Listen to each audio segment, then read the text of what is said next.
and then you'll hear him play. I remember being in London one time, and this guy's like 59 bursts, and the guy's sitting there, I kid you not, and it sounded like this.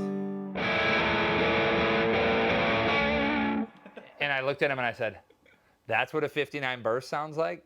I was like, oh, I would hate to play I one knew of those. Jimmy Page didn't really use one. It just sounds nothing like him. Exactly. About the people who are anti-vintage, do those people exist? I know for a fact that there are people who are just like, vintage doesn't matter because of the price. But beyond that, I think vintage gear in general, there's an allure to it for a reason because of the sound. And there's a reason that we see all these products trying to replicate old stuff. Right. The argument that vintage doesn't sound better, I think more often than not, isn't a good argument. It's vintage inspired everything. So what would you say are some common complaints with the people who are anti-vintage stuff? The first one I'll say to the anti-vintage, like to their credit, is what are you trying to say on the guitar? What kind of music are you making?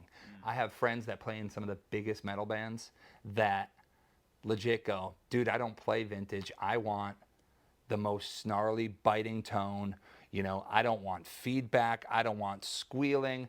I want the heaviest of the heavy, whether that's EMGs or I want a Ferrari that goes, 0 to 60 in 2 seconds. Exactly.